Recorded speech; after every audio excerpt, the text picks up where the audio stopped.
নমস্কার বন্ধুরা, most classic কিচেনে আপনাদেরকে আরো একবার স্বাগত। আজকে আমি বানিয়ে দেখাবো ডিম তড়কা। হ্যাঁ বন্ধুরা, এটা খেতে খুবই সুস্বাদু। এটা আপনারা রুটি, পরোটা, লুচি, নান, রুমালি রুটি যে কোনো জিনিসের সঙ্গে খেতে পারেন। আসুন দেখে নিই এই রেসিপিটা আমরা রান্নাঘরে কিভাবে তৈরি করব। এটা বানানোর জন্য আমি 250 গ্রাম খোলা শুদ্ধ গোটা মুগ ডাল নিয়েছি, যেটাকে তড়কা ডালও বলে। এটাকে ভালো করে ধুয়ে 6 ঘন্টা ভিজিয়ে রেখে আমি প্রেসার কুকারে 3টে সিটি বাজিয়ে নিয়েছি, অল্প নুন অল্প জল দিয়ে। এখানে আমি একটা বড় পেঁয়াজকে আমি কেটে নিয়ে আমি ভেজে নিয়েছি ব্রাউন কালারের বেরেস্তা ভাজা। এখানে 2টো ডিমকে আমি কুচি করে ভেজে নিয়েছি। এখানে একটা টমেটো মিডিয়াম সাইজের, একটা পেঁয়াজ, 1 ইঞ্চি আদা আর 2টো কাঁচা লঙ্কাকে আমি একসঙ্গে করে পেস্ট বানিয়ে নেবো। আর 4-5টে রসুন কোয়া আমি থেতো করে নেবো। আর সব ইনগ্রিডিয়েন্টস আমি রান্না করতে করতে আপনাদের বলতে থাকবো। এখানে আমি গ্যাস অন করে কড়া বসিয়ে বড় চামচে 2 চামচ সাদা রিফাইন তেল দিয়ে দিয়েছি। তেল গরম হয়ে গেছে।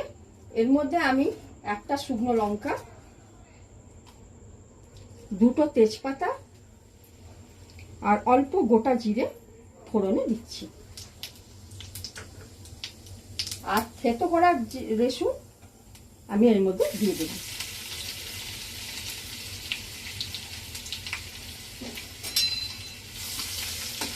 একটু নাড়াচাড়া করে আমি এই যে টমেটো, কাঁচা লঙ্কা, পেঁয়াজ আর আমি আদা পেস্ট বানিয়ে দিয়েছি, এটা এর মধ্যে আমি দিয়ে দেবো। এটা একটু ভাজা ভাজা হয়ে গেছে, এবার আমি এটা দিয়ে দেবো। এটা নাড়াচাড়া করে একটু ভাজা ভাজা হবে, তেল ছাড়বে। এবার এর মধ্যে ছোট চামচের 1/2 চামচ আমি চিনি দেবো। 1/2 চামচ মতন আমি হলুদ গুঁড়ো দেবো। কাশ্মীরি লাল মির্চ 1/2 চামচ দেবো, ছোট চামচে। আর তড়কা মশলা 1/2 চামচ দেবো। এবার এটাকে ভালো করে নাড়াচাড়া করবো।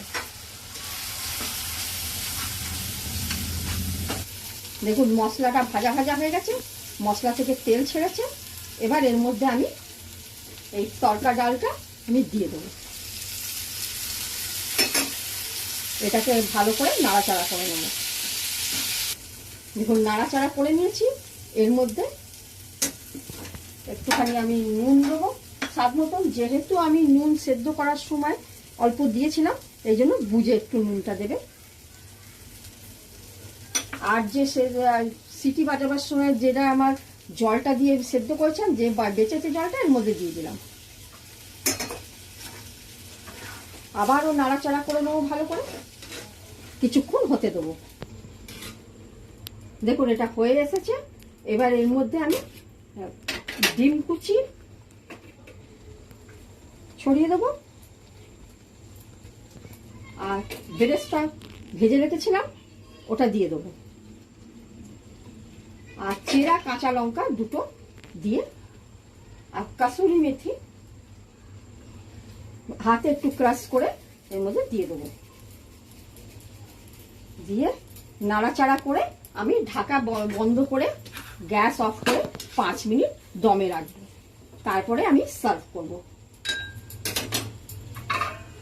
গ্যাস অফ করে আমি তড়কা ডালটা একটা পাত্রে পরিবেশন করে দিয়েছি। এবার এটাকে বেরেস্তা কুচি দিয়ে একটু সাজিয়ে দেবো। দেখুন এটা সার্ভ করার জন্য একদম রেডি। এটা আপনারা বাড়িতে বানিয়ে ফেলুন, সবাইকে খাওয়ান। কেমন লাগলো কমেন্টসে জানান। আর রেসিপিটা ভালো লাগলে লাইক, শেয়ার, সাবস্ক্রাইব করার অনুরোধ রইল। নমস্কার।